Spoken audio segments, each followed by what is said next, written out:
All right, so let's try to finish the third chapter today.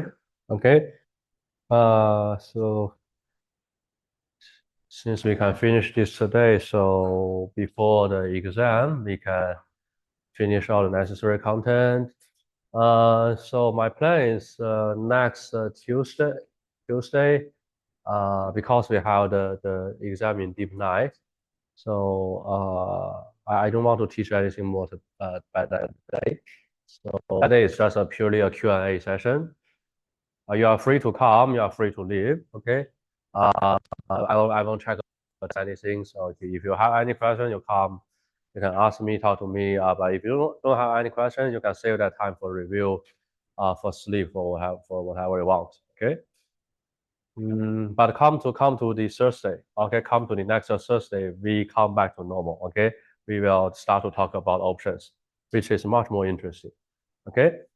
Um, Chapter 3, last time we just touched it a little. Okay, we touched the first 2 points, the long-short hedge and necessity of hedging. So today we will talk about two important points.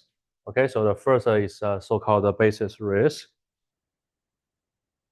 Uh, sorry.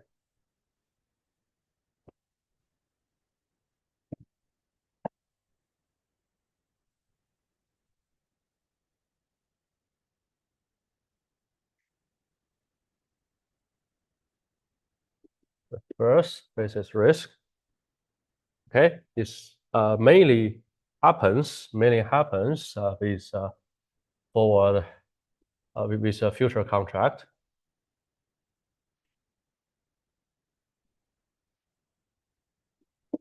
But not impossible for forward contract. Once you see the content, you will know. Okay. Then next is how to determine the optimal hedge ratio. Okay. Well, we finally touch some part is really regarding the hedging, right? Also number of contracts. Okay. Uh, Also one small point, stack and roll strategy. Okay, this is part of the hedging. Okay. Uh, Last time we and stop until here. Okay, three major arguments against hedging. Well, so for the second and the third bullet point, I would say we don't really have a good solution. We don't really have a good counter argument for them. But for the first argument, although I slightly spent a bit more time to talk about shareholders diversification, but in practice, we can provide a counter argument to this point. Okay, this point basically arguing about that since the shareholder they can diversify by themselves, and the diversification can reduce a lot of unsystematic risk, so that they can make their own hedging decisions. They do not need the company to do the hedging. Okay, so one counter argument that we could have is first, although until now we never mentioned that, but trading on future contract is actually quite costly.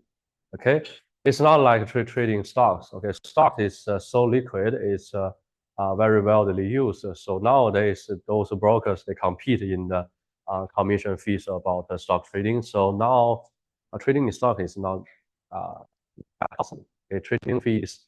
I remember that in the recent operations I did, although I said recent, but just several months ago. Okay, in the recent operations I did, I purchased several shares in Apple, several shares in Coca-Cola. Okay, the commission fee I totally spent is just about $1. Yeah, somehow like that. Well, quite small. But for future contracts, the problem is that typically uh, it is a less liquid one. It is very specific, very technical. Less people got involved in this market. So the consequence is that the trading fee is relatively high. Okay, there is some kind of fee structure reported by those future markets. You can see that usually once you start to trade on one single future contract, you will spend about 1,000 US dollar or even more.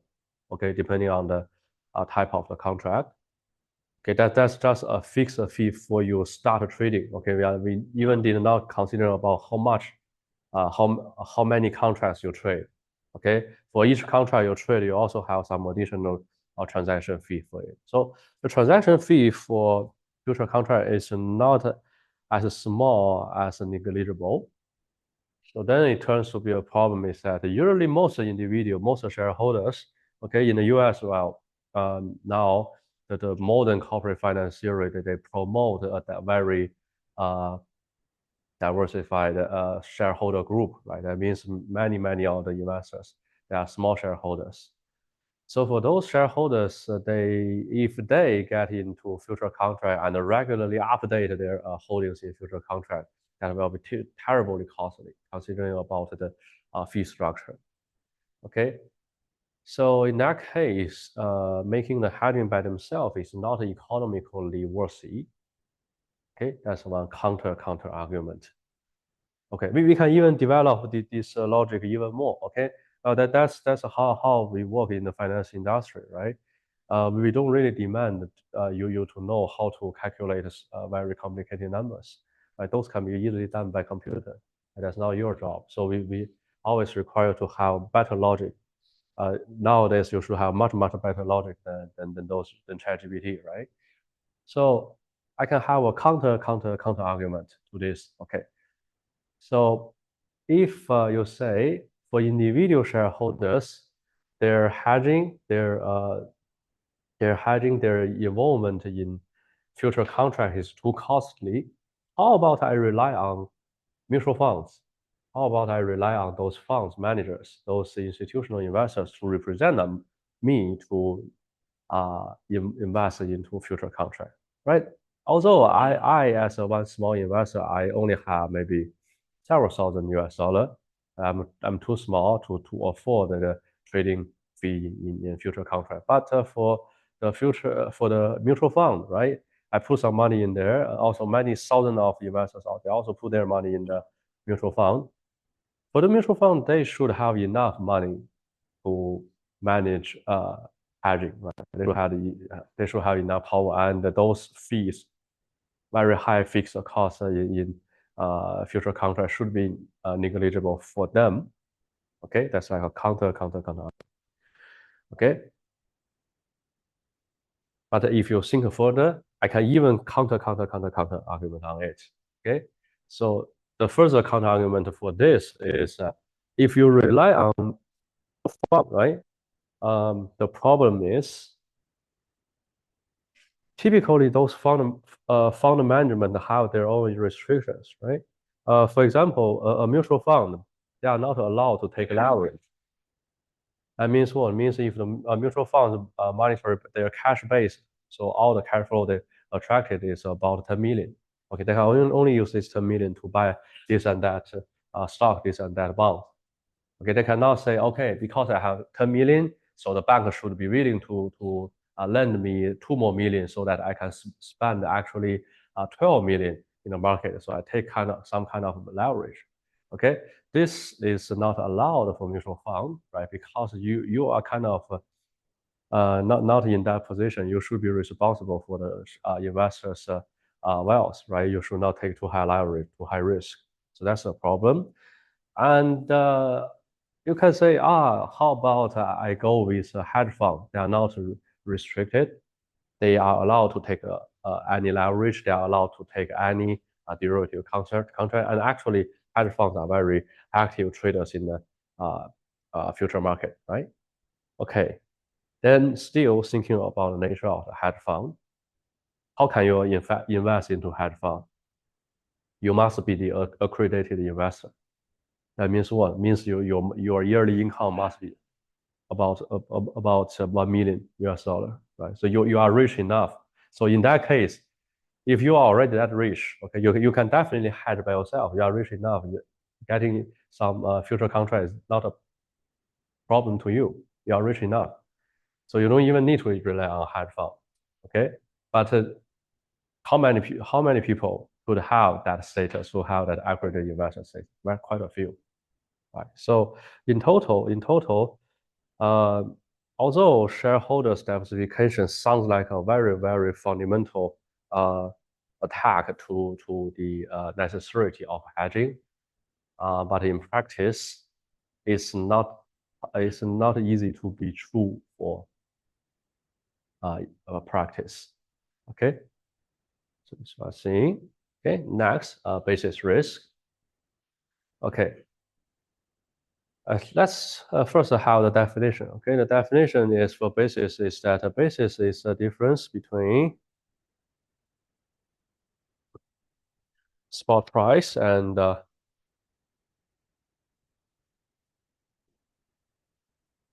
future price.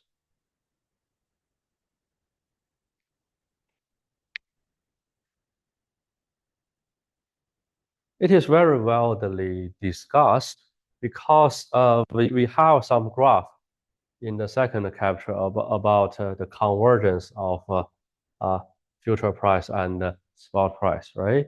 So if spot price is here, if future price is here, okay, they eventually by the delivery date, in terms of the theory, right, they should converge to the same point. Right? This is our uh, argument, right? But we also mentioned that for future contract, we don't really wait until the delivery date. We tend to close out our position earlier. Okay, that means we tend to finish them here. That means what?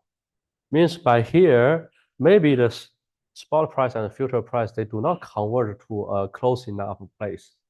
They still have some distance here. So this distance actually can change your income a little bit. Okay, so let's have an example. Let's have an example. Okay, we start from the middle to somewhere before the deadline. Okay, so let's start from here. Okay, that's the time point. Let's say 1, t equals 1. This is t equals to 2. So assume that we hold the future contract from here to here. Okay. Okay. Then the spot price here is S1, future price here is F1. So it's a future, here's a spot. Okay, here is spot price S2, F2 as well. Okay, so I'm assume that I'm a long hedger. Assume that I'm a long hedger. Okay, 顺位来. If I'm a long hedger, I hold this future contract from here to here. Okay, what is my income? From this point to this point, I'm the long position holder. Okay, what is my income?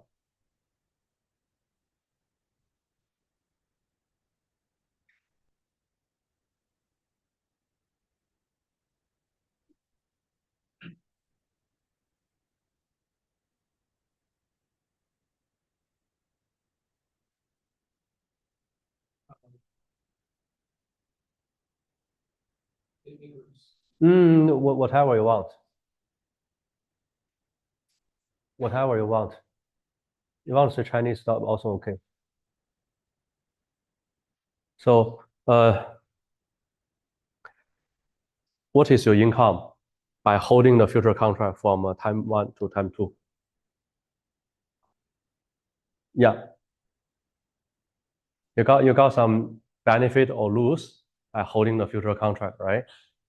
How much you get?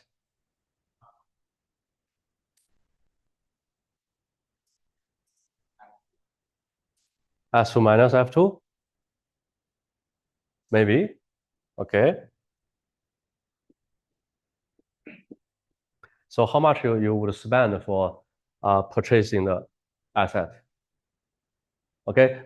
Because holding the future contract, we do not expect to purchase the asset with the future contract itself, right? We tend to get some money from a margin account, then using the additional money to offset our additional cost, right? So we still purchase the asset in the market, right? So how much we spend for the asset? Yeah, so you spend for the asset S2, right? Okay, quite close. So let me clarify here a bit. Okay, so for your real transaction in the real time market, when you purchase a spot, that is your spending, and by holding the future contract, okay, if by the start time you hold the future contract price F1, by the end time your future contract price F2, then your gain as a long hedger, yep, F2 minus F1. Okay, so in total you spend S2 minus the benefit you get from your contract, right? So then you have F1 plus S2 minus F2. This is our definition here, basis. We note it as B2 here, okay? So we note B2 is S2 minus F2, okay? So from this example, you can see that if we have the basis here, actually it change our cost a little bit, okay? Ideally, without the basis risk, okay, everything converge together, S2 should equal to F2, right? Then that means that we should exactly spend this agreed price we decided at the beginning, right? But because of the basis risk, in addition to the agreed price we have with a future contract, we need to, in addition to pay the basis, okay, this incurs to us a better an additional cost to us, right? So the opposite is quite similar. The opposite is quite similar. So if we change to short hedge,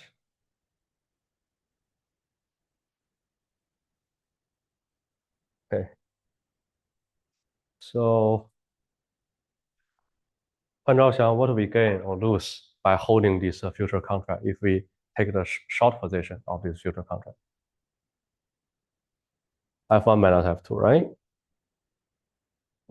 So because you are the short position holder, right? The long position holder, they gain or lose in the opposite way, right? They gain F2 minus F1, so you gain exactly the opposite. So, and then as a short hedger, okay, by this point, you are the short position holder, so you are not the one using the money to purchase the thing. You are the one using the asset to sell in the market to get money, right? So here you should receive S2, right? You're selling, purchasing still happens with a real-time market, okay? We singling out the future contract, right? Because we can just utilize the margin account money. Okay, so what you receive is S2. So the gain, the total gain for you to have in this case is S2 minus this, oh, sorry, S2 plus. We are talking about gain, so S2 plus F1 minus F2. Okay, still you have F1 plus B2 remains. Okay, so several conclusions we can have, right? So the first conclusion is this basis risk is still under the story about zero-sum game, right? Although this basis risk kind of changed the situation of the long trader and the short trader, but still the game is still a zero-sum game. Okay, if the long trader lose an additional amount which equals to B2, then the short trader gain the corresponding amount as their additional gain. Okay, as long as the B2 is a positive number, we can call it in this way. Okay, so the game is still a zero-sum game. Just now the balance is not the F1, it's the cash flow is about F1 plus the basis. Okay, second, if we measure basis in this way, the basis itself is harmful to the long hedger. Okay, as long as you have a positive basis, this turns to be the additional cost of the long hedger. If this basis is hidden, okay, it's got positive and even larger. Okay, you stop around here, then this additional cost is even harder, right? And in the opposite, a positive basis always indicate a better income of a short trader, right? Well, so we are talking about a case that the future is having a lower price than spot, right? In many cases, right, when we're thinking about the determination of future price, if the interest rate is high enough, if storage cost is high enough, dividend is low enough, okay, future tend to have even higher place than the spot, right? In that case, you know, in many circumstances, the future price is even higher than spot. That means the basis is always negative. This is quite possible for example, index of future contract. You can check those S&P 500 index of future contract. Okay, typically their future contract price is relatively higher than the spot price. So by any time point, the basis is kind of negative for those index of future contract. In that case, those short trader or for those index of future, they actually have suffer some loss, right? Okay. Well, this is not the end for basis risk. By here, we assume that despite the difference in delivery date and our transaction settlement date, okay, this is like our transaction settlement date, T2. Okay, we settle the real transaction for purchasing or selling the asset. Okay, it is a bit different from the delivery date, so that we have delivery basis risk. In practice, one more problem happens. Okay, one more problem happens is we usually cannot really find a good contract that exactly match our need. Okay, so just you can recall the orange juice example we have in the first chapter, right? When we're talking about orange juice company, okay, we say okay, there is exactly a contract about selling fresh orange. Okay, this is not true in the real world. In the real world, the orange future contract is about the concentrated orange juice. Okay, so if you are a company manufacturing some other type of orange juice, right? That type of orange juice is not really useful for you. Okay, and in some other practical case, okay, for example, later we'll have like airline company, right? For those airplanes, you need a jet fuel as the kind of raw material. Okay, they give the power to the airline, right? But in the market, the market is not that nice. You cannot really find a contract for jet fuel. Instead, you only have heating oil futures. Well, they are quite close, but they are not the same. Okay, they are both products from crude oil, but they are still different. Okay, they have different usage. They face with different demand and supply. So in a real market situation, practically you tend to face a situation that not only the data is mismatched, but also the type of asset is also mismatched. In that case, this basis can be even more complicated. Okay, in that case, the basis can change to this way. Okay, so now the basis is here is a B2 equals to S2 versus F2, right?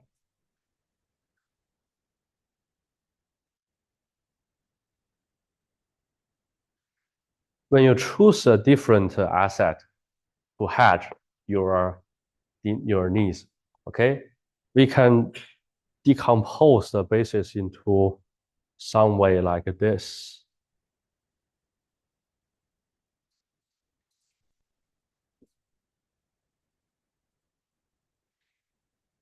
Okay, so this S2 star, for example, if you are the airline company, okay, this S2 star is the spot price of jet fuel. This is exactly the thing you need to use. Okay, so this uh, oh sorry, S2 is the spot price for jet fuel. Yeah, and then S2 star is the spot price of heating oil. Then F2 is the future price of heating oil. Okay, so the story here is that for heating oil itself, okay, if you settle it down before the delivery date, heating oil itself for its spot and the future, they have the basis risk, they have the basis difference there. Okay, in addition to that, comparing to the real product you need, this is the real product you need. Okay, there could be a difference between the spot price of the underlying asset in the future contract and the spot price of the asset you really need. Okay, this turns to be another portion of your basis risk. Okay, because noted that what you will spend for purchasing or selling. Okay, S2, right? This is exactly what you spend or receive in the real market transaction. Okay. So in addition to this thing for airline company, in addition to the spot price of a jet fuel, okay, the difference between these two asset class in terms of a spot price, it affects your income. Also, your hedging basis risk, okay, the original type of basis risk, also change your income a little bit.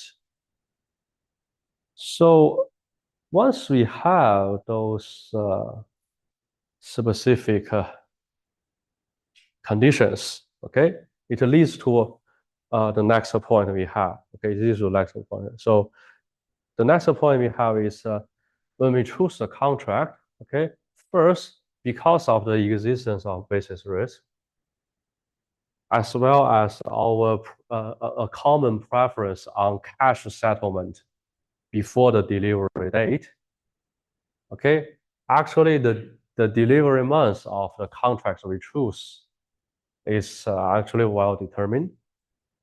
So we tend to choose a delivery month that is later than the end of our hedge, but should be as close as possible. Right. That means if our demand is about to purchase the asset by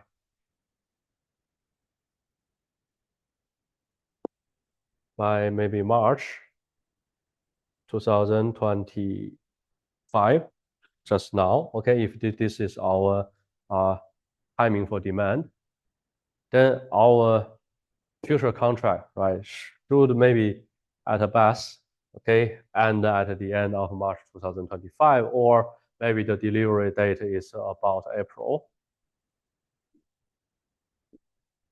Okay, that's the best we should have. Okay, the delivery date is quite close to the date we settled the contract, we settled the purchasing. Okay, so that the basis risk is quite minimized. This is one thing. And in addition to that, once we have no available underlying assets in the future market, okay, we tend to find something similar, a bit different, to hedge our position. Okay, this procedure we call it cross hedging. And with cross hedging, the next question is, since the practice is not as ideal as our example, right, when we're talking about those orange juice thing, okay, we say that, oh, because we need 1,000 ounces of orange, okay, we just sign on the future contracts about 1,000 ounces of orange. Okay, the relationship is just a simple 1 by 1. Okay, you need 1,000, you sign on the contract for 1,000. That's because in the original example, we never consider about delivery date difference. We never consider about we may have cross hedging, but in practice, this happens. This also happens. To accommodate this, we can choose the best delivery months we can have. Okay, where we can at least partially accommodate this difference. But for the cross hedging, right, it needs us to have more discretion. Okay, it needs us to determine about the optimal hedge ratio when we have this situation.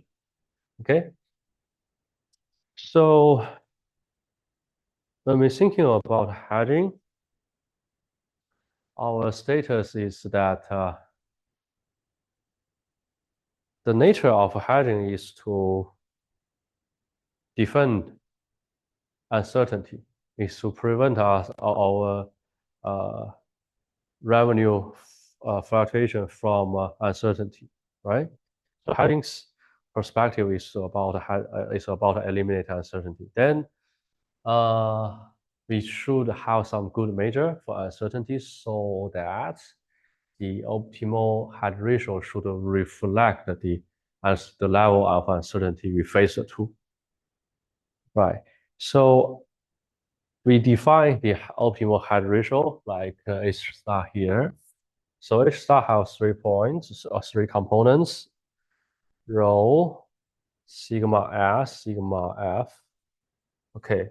So here the definition is actually quite in detail.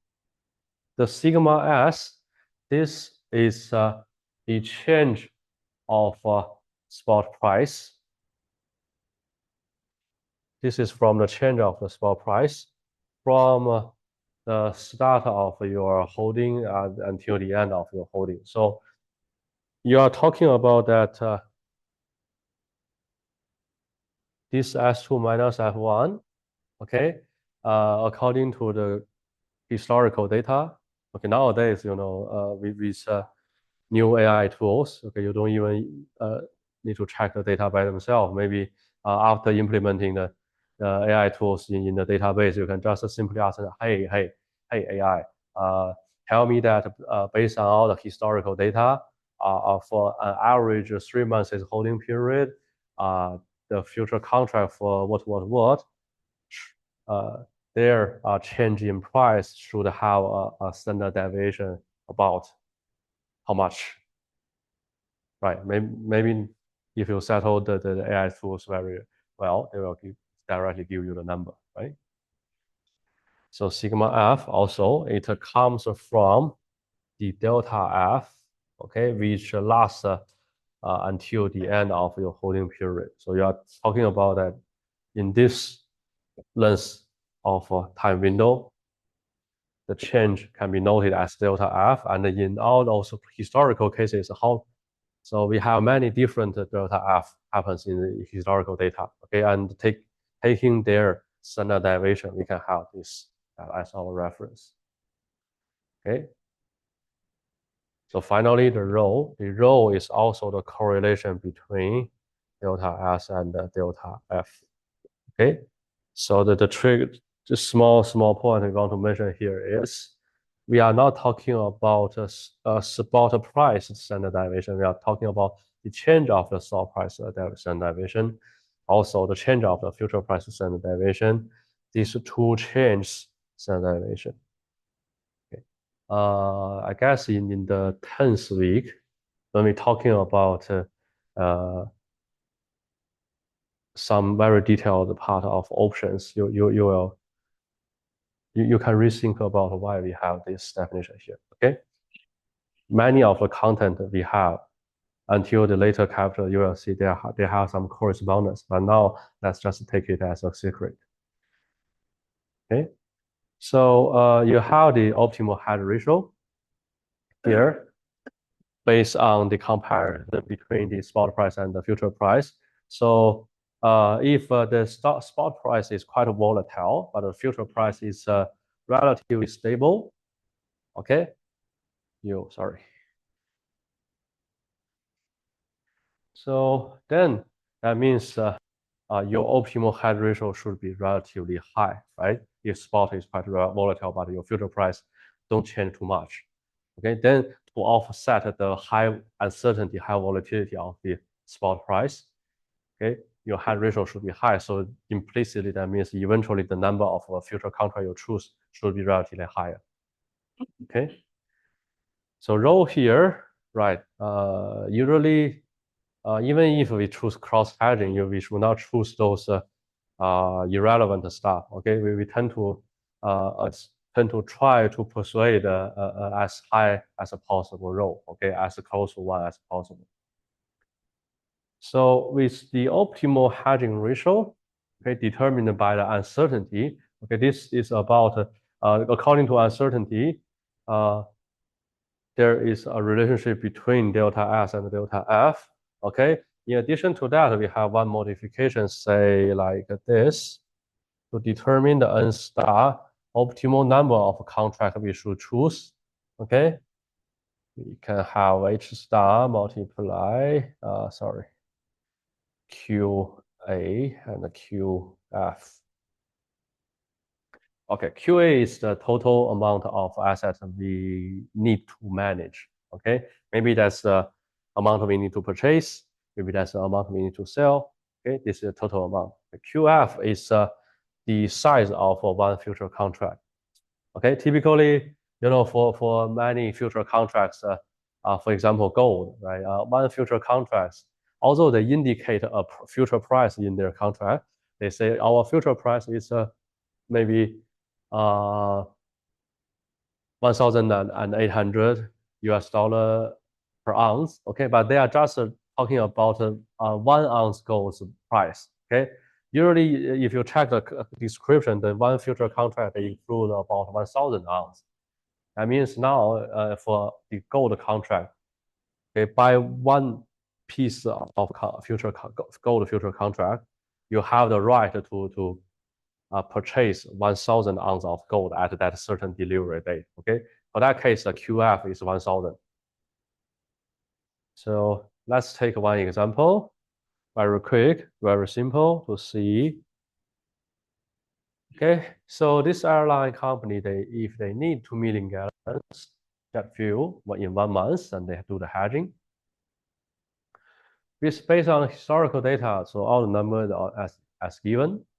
Okay, then use all the number, you can have the hedging ratio, optimal hedging ratio 0.78. That means based on current comparison between the spot price and the future price, as well as the correlation coefficient, about 0.778 is like their optimal hedging ratio. So this optimal hedging ratio can help us to determine the number of contract, okay, depending on the contract size. Okay, the total amount of jet fuel we need is 2 million. And for heating oil contract, they have a very strange contract size, which is 42,000 gallons per contract. So in that case, when we do the hedging, we use the optimal hedge ratio, multiply the ratio between the total quantity we demand versus the quantity of one future contract, okay, round to 37. So the conclusion here is in a neutral point, to arrive at a neutral point without any consideration about the uncertainty, okay, we should have 37 heating oil contract to offset all the uncertainty in our jet fuel purchase. Okay.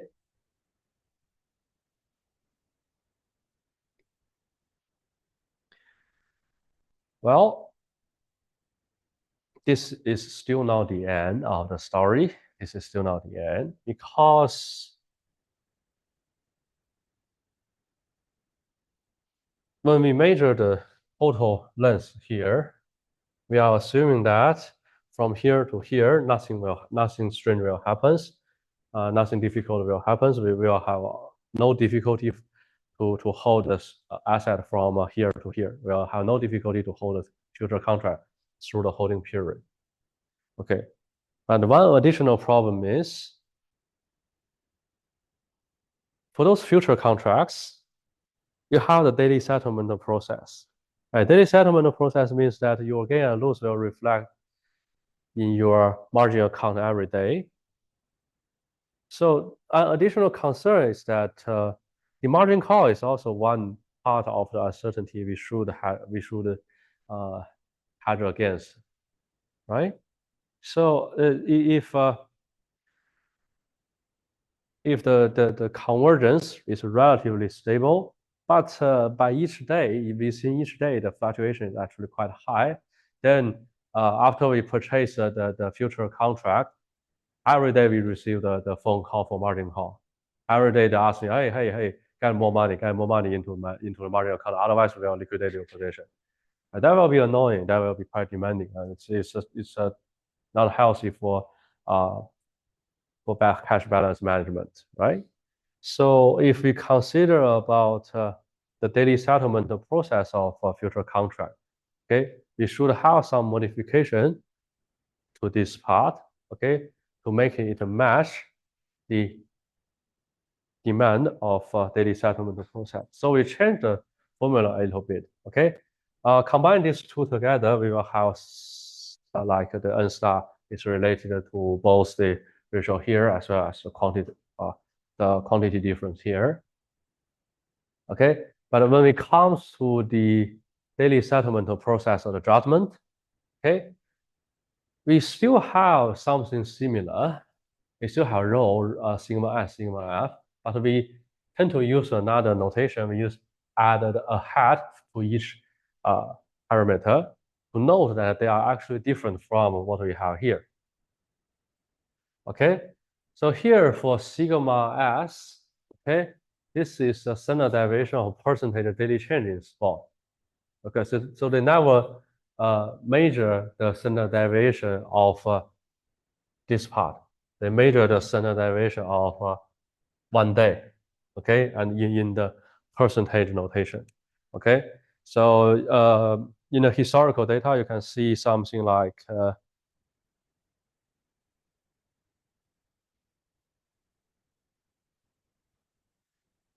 every day for the spot price, right?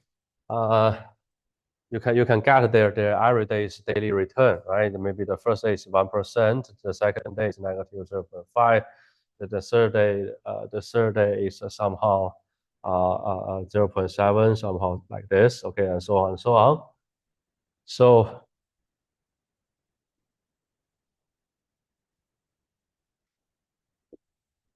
the sigma S hat here are the standard deviation of this time series. Okay. And sigma F hat is a standard deviation of some similar time series, but it's about future prices. Okay. So your standard deviation scale is totally different. Here, you might measure the standard deviation of 3 months or even 1 year length change. Okay, but here you are measuring the daily change standard deviation. Okay, and also for the row head here, it measures the percentage daily change correlation coefficient. Okay, so notation quite similar, but the content are totally different. And to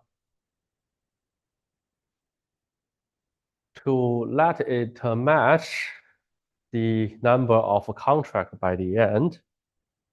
So since you have your sigma s hat based on percentage data, okay, then we should change it to some kind of dollar-based value measure, right? So in the n star determined, after you have the optimal hedge ratio and the daily settlement process, the n here should equals to it multiply the value of A versus the value of F.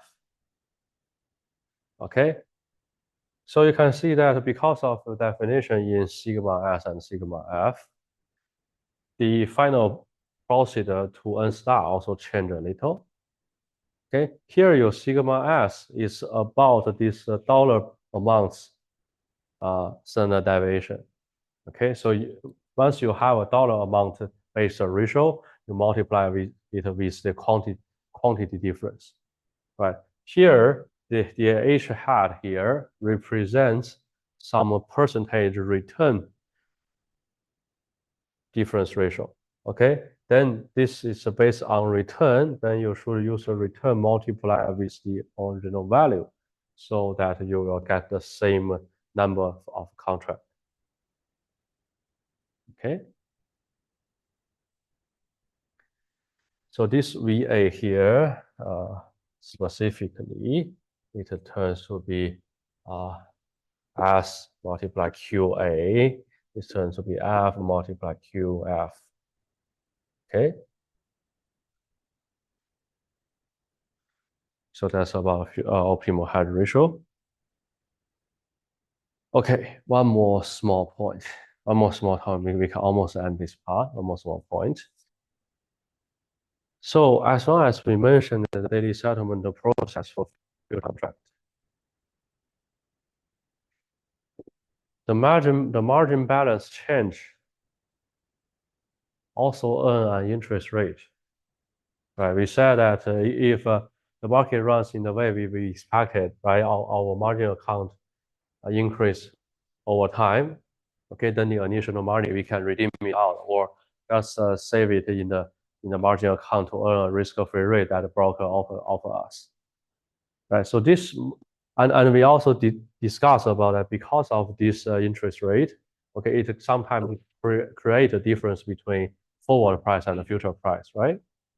It also contributed to the N star here because the N star here we want to eliminate the uncertainty based on an optimal number of contract, right? So if we consider about the interest rate, the interest rate actually change our benefit a bit.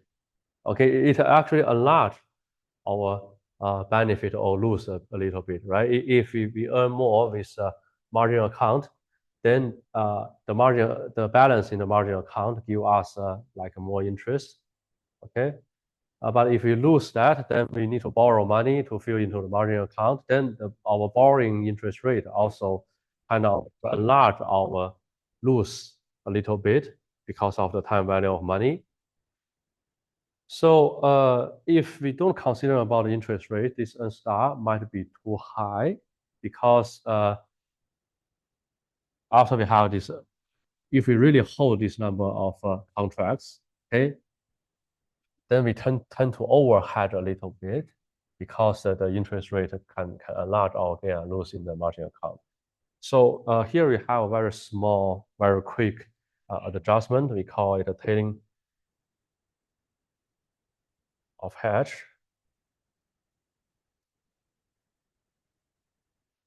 Okay, we use the N star very quick. So it's more like an approximation. Okay, very quick. We just use N star divided by 1 plus R. Okay, that means what? It means if your cash interest rate in the market, the risk-free rate is about 5%, then after you have the optimal number of contracts here, okay, you use this number divided by 1.05, you get a little bit smaller optimal number of contract. This should be the true optimal number of contract you use. Once you consider in that the marginal account even pay your interest. Okay.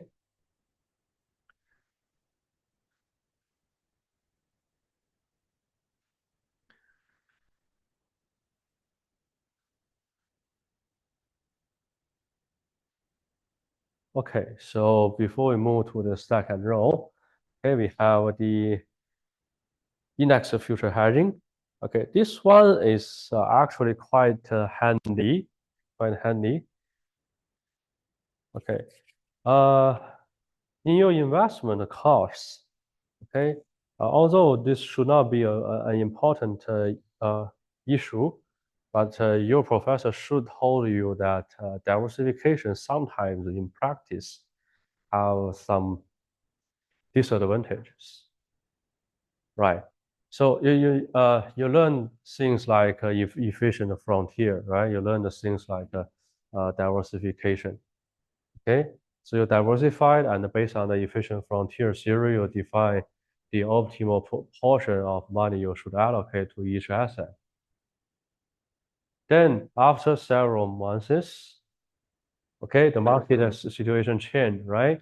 When you determine the efficient frontier, you base on uh, historical standard deviation data, right? You base on that. Okay, if you have A and B in my stock, okay, I first have A's return.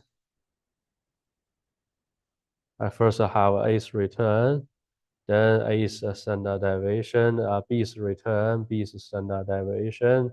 Also, I want to get row AB so that I have their correlation coefficient, and based on them, I can define an efficient frontier based on their relationship, right? This is how we calculate the efficient frontier. But you do this, you have all the data based on historical data, estimation, right? That means after several months, you need to update your data, right? In terms of portfolio, this is called rebalancing your portfolio, right? But well, diversification is so beneficial, right? Everyone tend to hold a very diversified portfolio. Then the problem is after you hold like several thousand different stocks, like from different markets, come to rebalancing, the work is really a huge work, right? Maybe come to the day you want to recheck your balance, you need to say, for maybe the 2000 uh, stocks, okay, I need to add a bit this, I need to sell a bit this, add a bit this, sell a bit this. Okay, for each stocks, after you redefine the new optimal portion allocated to each asset based on the new efficient frontier, right? You should have a very huge work to do your job, to do the adjustment. Okay, considering that you may tend to buy and sell like 2,000 different stocks in a day. Although maybe nowadays the stock transaction fee is relatively lower, but if you trade that much, you tend to fall into the overconfidence bias, right? You tend to trade too much, which reduce your return. Okay, so the typical disadvantage of diversification is that once it's hard to implement. Okay, yeah, it's good. Okay, hold a very diversified portfolio is good. Theoretically, all good, but it's hard to implement when you do the rebalancing. The work is too terrible. Okay, here a very handy way is instead of making rebalancing against each stock, maybe you can adjust your portfolio a bit just using some hedging technique. Okay, so we just give you one simple case here, but you can definitely extend this to any cases you want. Okay. For one simple case, let's say I want to change I want to neutralize my portfolio beta. Okay, so I successfully did it when the last time I do the rebalancing. So now, perhaps I hold a large portion of gold, a large portion of debt, of sovereign debt, a good portion of stock, so that in total my portfolio have a neutral, totally zero beta. Okay, I run it very well. That means I don't have any market risk exposure. Okay, if I run it perfect, right? In addition to the risk-free rate, I may even earn Jensen's alpha. Okay, everything runs good, but several months later, okay, when I recheck back my portfolio, I find that seems like now my portfolio start to have some beta because of the market condition change. Okay, in previous stage, it runs very well, totally neutral, zero beta. But come to now, based on the updated information, the beta is not zero anymore. I want to still get back to the beta neutral stage, okay? Because I'm an alpha seeker. I want to earn the Jensen's alpha. I don't care about beta. Okay, in that case, instead of selling, purchasing, make all the very tedious adjustment, you can do the index hedging a little bit. Okay, you have new beta, right? You have new beta. Then this beta measure your exposure to the risk. This beta, in some sense, it measure your exposure to a certain type of uncertainty. This is also your measure to a certain type of uncertainty, right? It measures that in terms of the volatility of a spot, the volatility of the future price, that your exposure to the uncertainty is in how much scale, right?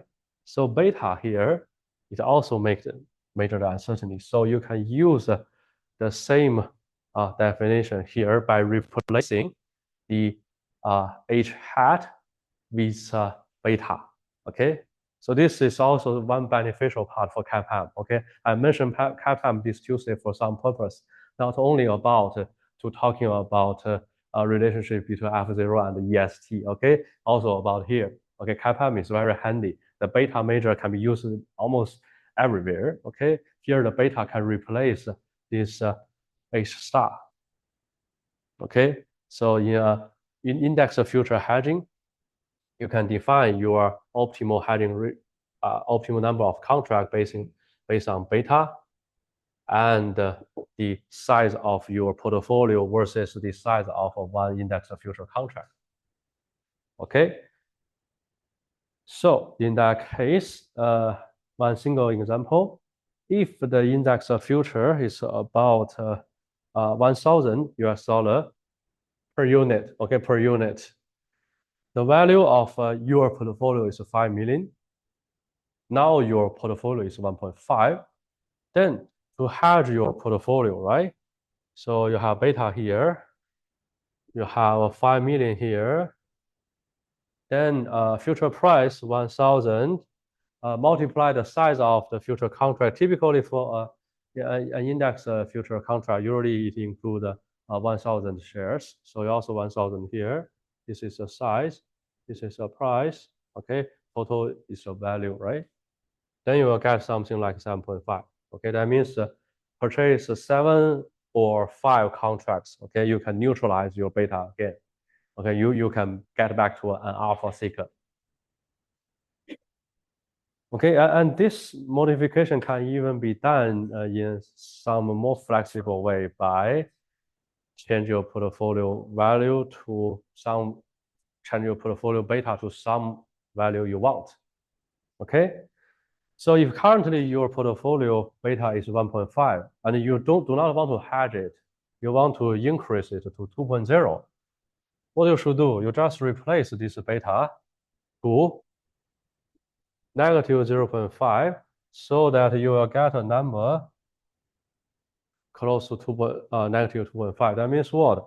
Means if you want to increase your portfolio beta, instead of purchasing 1,000 of stocks more, okay, you can purchase about 2 or 3 more index future contract. Combine that into your portfolio, you can easily increase your portfolio beta to 2.0. Okay, or if you want to reduce your portfolio beta to half, like 0.75, okay, you just change it to the corresponding number. Okay, so this is very handy, right? Once you want to change a specific parameter in your portfolio, you don't need to do the modification all the time for all stocks, all assets. Okay, instead, you find the specific contract that can exactly corresponding to your need to that parameter. Okay, then you make the modification. That's a more handy way, much easier to do, right? This can be used in many ways, right? Here we have 2 reasons to thinking about why you need to hedge equity returns. Okay, the second one is just like my example. Okay, if you have some good picking, you want to be the alpha seeker, you want to seek that seek the abnormal return that will outperform the market in both good and bad status. In that case, you don't want too much beta, right? Then to adjust the beta using index future contract is very handy. Okay. Another case, the first bullet point. If you just want to take a rest, you just want to give up your stock account for at least a while. Okay, then adding some future contract, adding some index future contract to neutralize its beta is also very helpful because you don't want it to change too much after maybe 1 year or 2 years you reopen the account, right? So it's also a way for you to freeze the account value. Okay, last part is about a stack and roll strategy. So I can use my example here.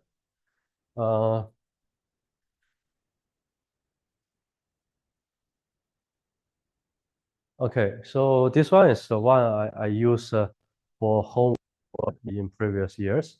Don't worry, this one is the solution for this one is too complicated, so definitely in your exam. Okay, so let's just guide the idea here. Okay, the idea here is that so sometimes your company have a very predictable future, right?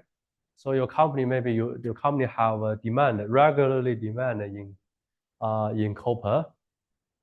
Okay, maybe in February 2022, August 2022, or February 2023, August 2023. So each half of a year, you will have a new round of production. You will demand a very significant amount of copper. Okay. Ideally, for each round of new demand, you should have the hedge setting for each round, right? So for the demand in February, maybe you can choose a contract delivered by March 2020, slightly later, the delivery slightly later than your demanding date are quite close, right? Which can match our case here. So for other 3 rounds, you also have demand on September 2022 contract, March 2023 contract, September. But by the time you're thinking about this question, for example, when you're thinking about this hedging procedure, you are just in October, okay, 5 months before the first settlement.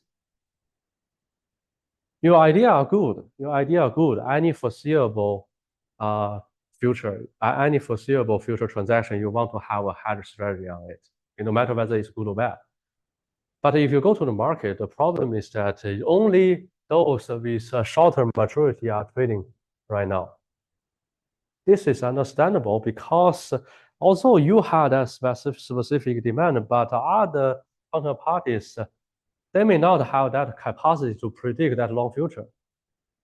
Okay, so for them, they don't really have that demand to make such long period of hedging, such long period of holding in the future contract. That's very common, right? And if you're considering about a speculator, right, that's can also be more severe, right? Because speculators they rarely bet on like a 1 year movement or 2 year movement, right? They tend to bet on movement in recent months or even recent days. Okay, so very, very likely if you step into the market, you will find that, okay, only these two have some trading volume in past 30 days, have some open interest there. But remaining these two long-term future contracts, no open interest, no trading volume. You cannot even find any counterparty who are willing to make a contract with you. Okay, here you have to do the so-called stack and roll strategy, which is, for example, for the demand in August 2022 or 23, since you have no choice, you cannot choose this. You can only choose a September 22. You can choose like a year contract rather than a 2-year contract. But after you hold this contract until here, okay, September 2023 contracts start to have some trading volume. So you sell it out, turn to this, buy in this September 2022 contract. So right now you have some hedging strategy that exactly match your settlement date. Right. So this is about this stack and roll strategy. Well, it sounds handy. Okay, it sounds as handy as the beta hedging here, but we have one example to be used. Okay.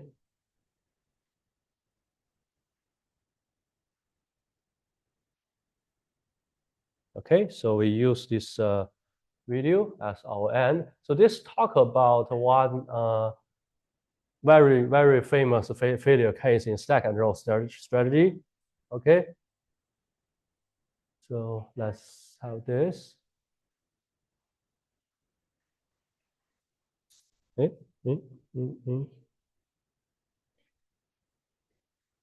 David Harper Bachelor with a very brief overview, just selected highlights for one of the key case studies for the FRM candidate. This concerns the German company that goes by this name that I will abbreviate to MG so as to not mispronounce the proper German name of the company. And the case is about a very public disaster experienced by the company in the early 1990s. It starts with the initial positions in which MG offered fixed price long-term contracts to deliver or supply heating oil and gasoline to its customers, independent wholesalers and retailers. So these initial positions were short positions in long-term forward contracts with maturities of 5 to 10 years. How did the company hedge its exposure? It did this with what is called, by employing a stack and roll strategy or a stack and roll hedge. And so in this just hypothetical example, each barrel might represent 10,000 barrels of oil. Let's say at the beginning of the year in January, the company enters into short-term futures contracts, long positions. So that is purchase 120,000 barrels of oil. And then we go forward only a single month, let's just say in January or February, right before expiration on those long positions in futures contracts, the MG, the company, closes those out and enters into a new stack. The new set of short-term futures contracts, right, takes a long position. And so in this way, the company could go, say, month to month with this stack and roll. That is to say, buy into a long and short-term stack, close that out, enter into another short-term stack, and keep doing that month to month. And so you can see the short position in these long-term forwards is hedged to a degree, but not perfectly, by these long positions, short-term futures. So notice that if oil prices or oil spot prices are increasing gently, then these short positions are losing money on the forwards. However, they are hedged by the profits that are made on the long positions in these futures contracts. And so generally, strategy have relied on the continuation of backwardation in the marketplace, that's its name, where the forward price is lower than the spot price, or where long-term forward prices are less than near-term forward prices. As long as backwardation persisted, this hedge is generally effective. However, the market shifted to contango. Contango is when the forward price is greater than the spot price, or the long-term forward is greater than the near-term forward. And now this was the company's undoing, because what happens is we focus here at the start of the curve, this is the spot price. The spot price here is dropping rapidly relative to the forward price. And these long positions in short-term futures contract are going to roll over with losses. And in this case, the long-term forwards are hedged by short-term futures, so there is a timing and maturity mismatch, which exposes the very significant basis risk at play. But also, just as significantly, notice the short positions in long-term are forwards, but the hedges are with futures. And under the German accounting rules that existed, at least at the time, these futures were being marked to market on a daily basis. So these hedged instruments were losing as they were rolling over into lower spot prices. Those losses, owing to the fact that our futures were being marked to market and recorded as losses immediately. However, the forward contracts, owing to the fact that they're forwards and not futures, had to await settlement for their gains to be realized. So their losses here, in theory, were to some extent being offset by the forward contracts. After all, there was something of a hedge in either direction. However, only the futures were marked to market, and so only the losses were realized. So this triggered reported losses and margin calls, and a loss in faith by the counterparties. So even accounting here exacerbated the basis risk in the first place.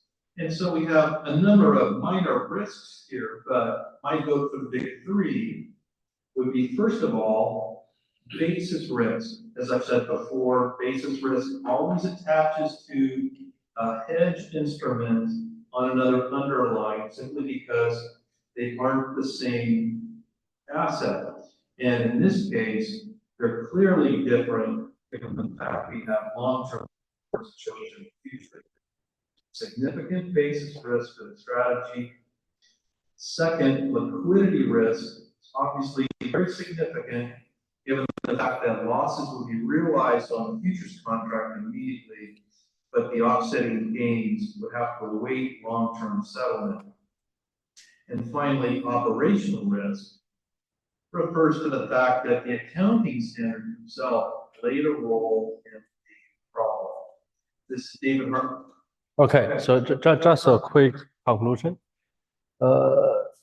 So here the problem happens is that once the situation turns to contango, so here the contract price is 1.2 thousand. Okay, in the next round you need to spend 1.3 thousand. In the next round you need to spend. In the next round you need to due to some market condition, right? So although the rolling seems very handy, using very short-term, very liquid instrument is very handy, but once the market situation does not fall in the way you expect, right? Your cost currently increase and increase, then your demand there is still remains silent. Okay, you have a typical mismatch between maturities in your debt and your asset, right? So remember that all companies, there's no exception, all companies die with defaults. Okay, so although the strategy is handy, but we should be very careful. Okay, so that's all for today. Yeah, so good luck for your exam. Okay, see you next week.